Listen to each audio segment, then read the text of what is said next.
Hello everyone, welcome to today's lesson. Today we will continue to learn statistical investigation process. Statistical investigation process have four phases. Firstly, we ask a question. Then we will collect data.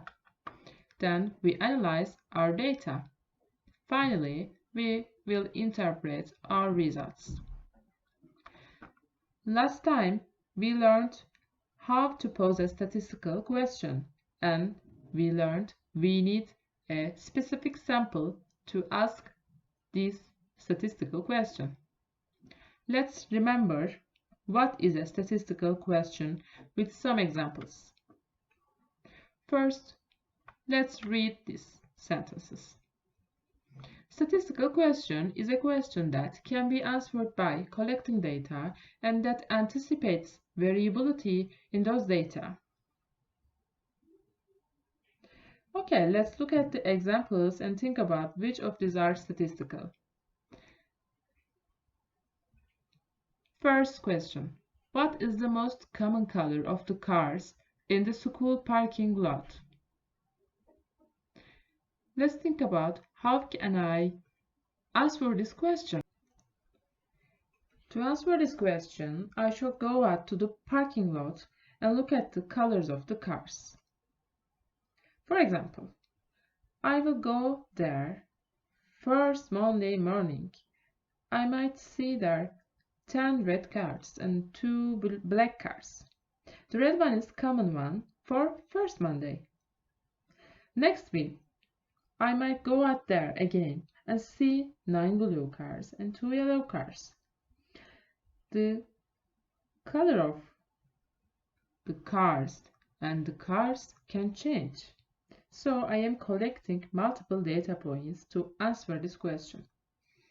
Then I'm going to take the total number of cars according to their colors. But I'm collecting data in multiple times. It's definitely possible that there could be a variation.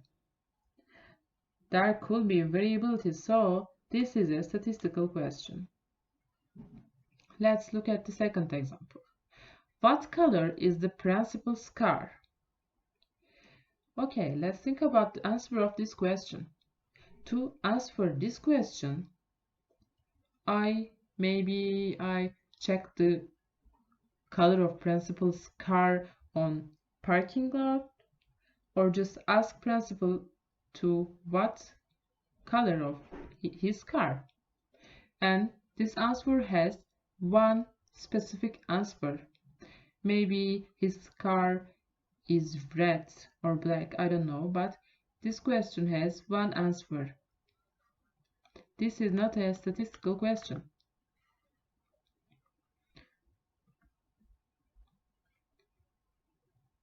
Third question, what percentage of students in school have a cell phone?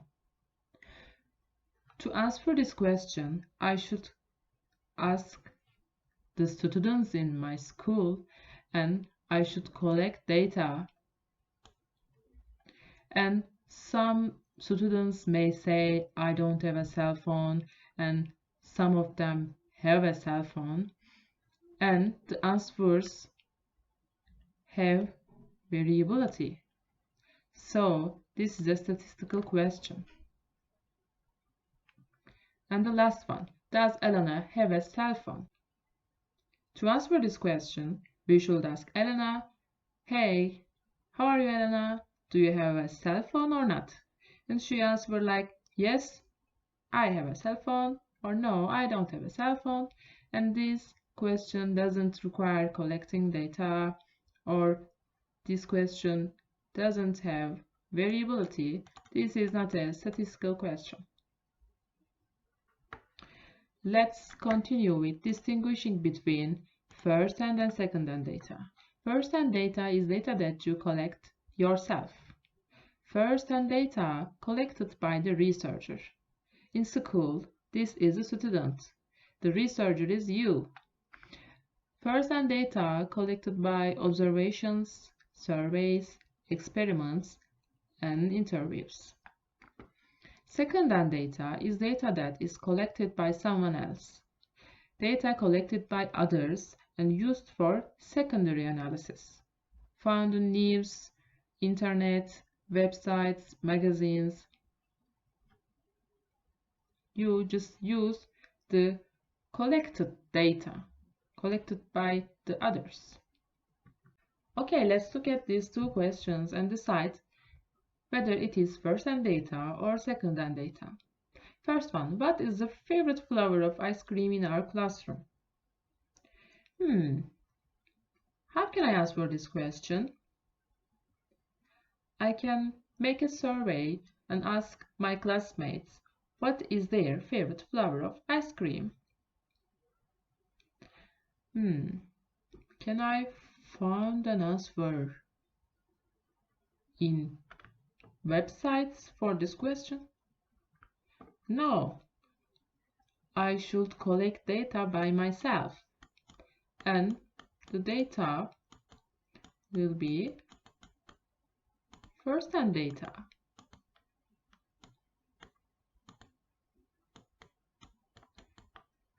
Look at the second one. What is the average monthly temperatures in Istanbul? How can I answer this question? To answer this question, I should use the existing data. I am not in the part of data collection. I should make a research in websites.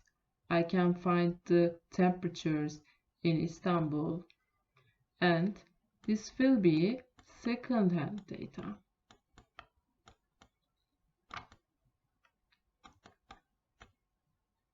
I am not collecting data. I just find the collected data, right? I just told you, you can make a survey. But what is survey? How can I collect data? Let's watch this animation and answer these questions one by one. Believe this. My parents are having another girl. They are thinking of naming her Jane. Oh yeah, that's a cool name. No way. Aren't only old people named Jane? Oh, time for class. See you later in math. That's an interesting idea for a problem.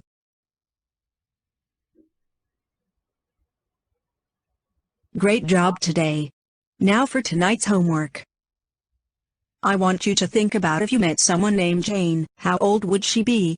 Investigate this tonight and come prepared to share evidence you have to support your claim.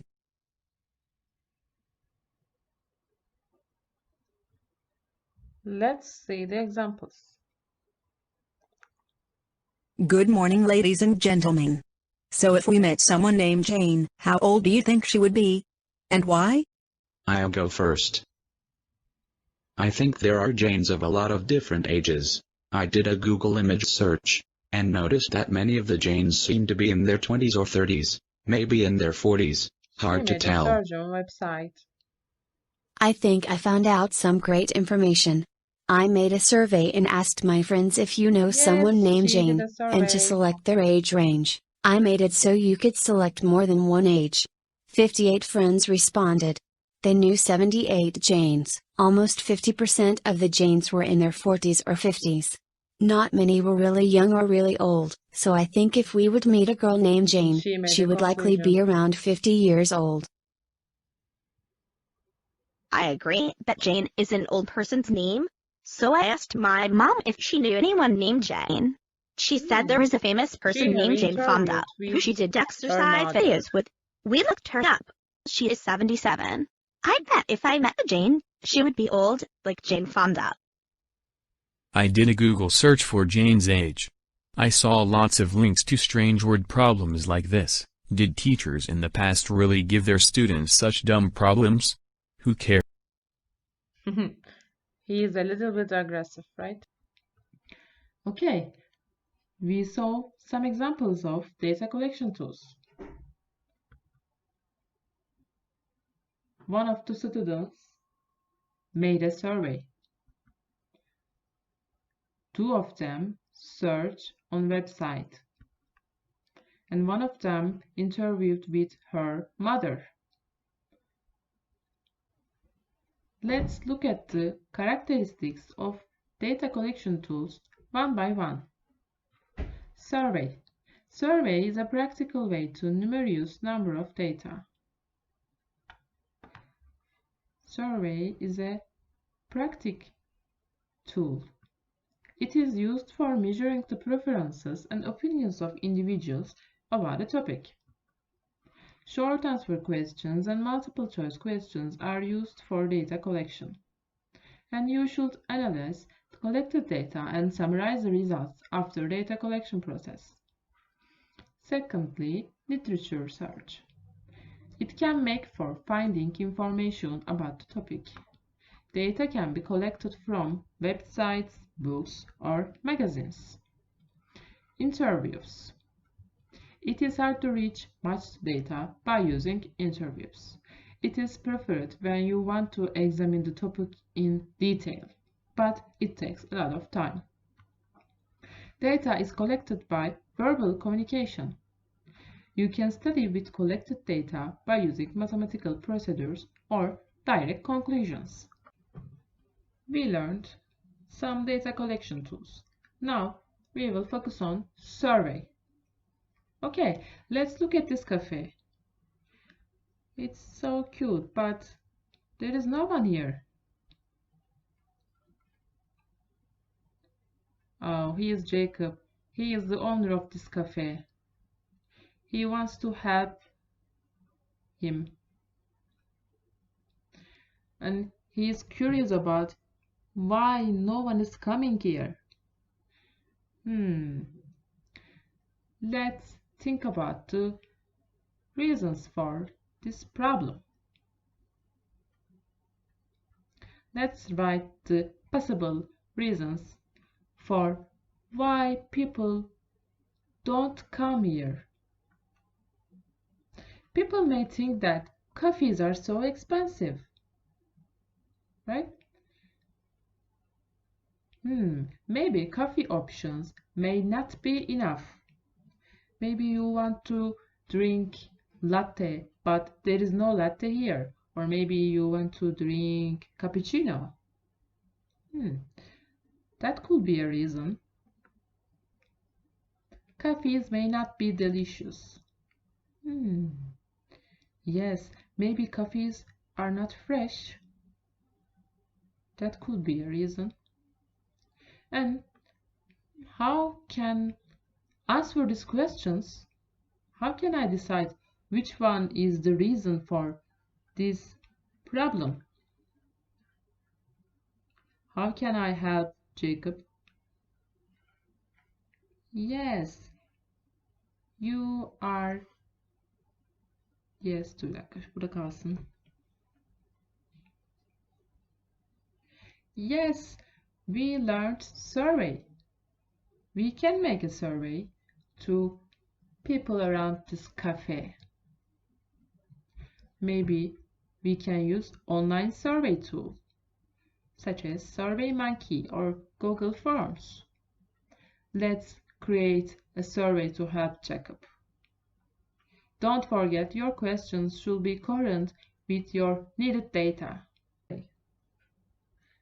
We have 3 possible reasons about why people don't come this beautiful cafe. Don't forget to ask coherent, relevant questions. We can ask them to, what do you think about? Coffees are expensive. And we have 2 options, yes or no. And this is so relevant to our first possible reason. We can ask them, coffees are delicious, and they can agree or disagree this opinion. And the coffee options may not be enough. We can ask them to write the coffee type which you like most, and we can change our coffee options according to these answers. And let's Jacob. Jacob said, "Thank you, I will change my coffee menu and prices according to results of survey unit." I hope the cafe, I hope the cafe have full of people. Okay, we just made, I hope the cafe full of people. Okay, we made a survey, we created a survey. We should focus on the questions we created.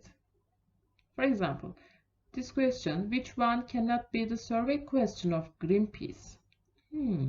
Greenpeace asks, are you concerned about the present state of the environment?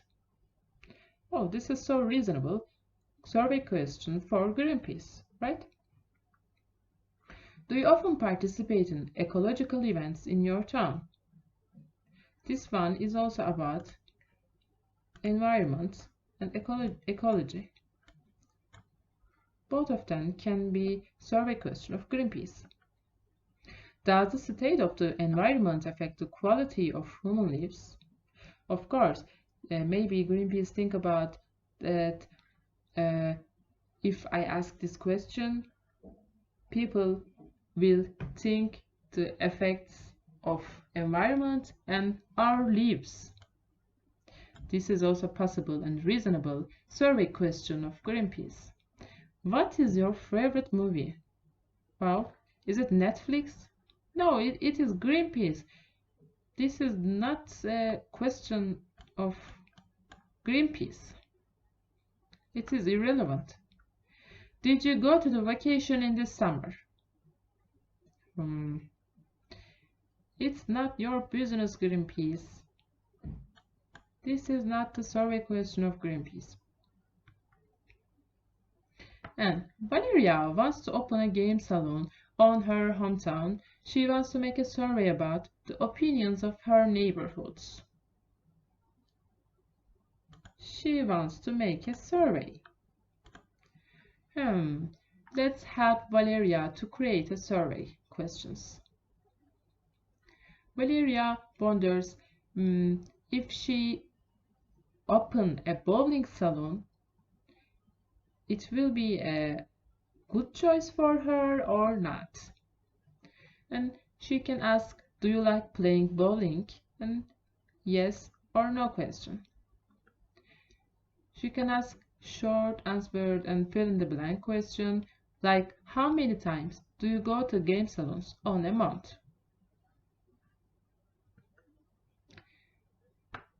And she should ask, which one is your favorite board game? Taboo, backgammon, chess, Monopoly. According to the results of this survey, she can first buy a backgammon set or Monopoly set to make happy people, to make them happy. And lastly, if there is a game salon close to your house, will you want to go with your friends? This is also so important for Valeria. Okay, we created a survey, we write survey questions about different topics, and now homework time. Let's create a survey about dental health care. Your research question is, do you take care of your dental health? You should ask at least 4 different questions. For example, you can ask one of your survey questions like, I brush my teeth blah blah blah times a day. You can use paper and pencil or online survey tools such as SurveyMonkey. You will distribute your survey with your classmates. I want you to complete the surveys which sent from your classmates. Please, don't forget that your survey questions will be coherent with the research question. The question is, do you take care of your dental health? And you may ask, you may wonder that what is your favorite movie or what is your favorite game? Do you like Minecraft or etc.? But this is not about dental health. Don't forget about that. Don't forget to specify your sample. Your sample is your class. Okay? Thank you for listening. We will continue with these data collection tools in next lesson. See you.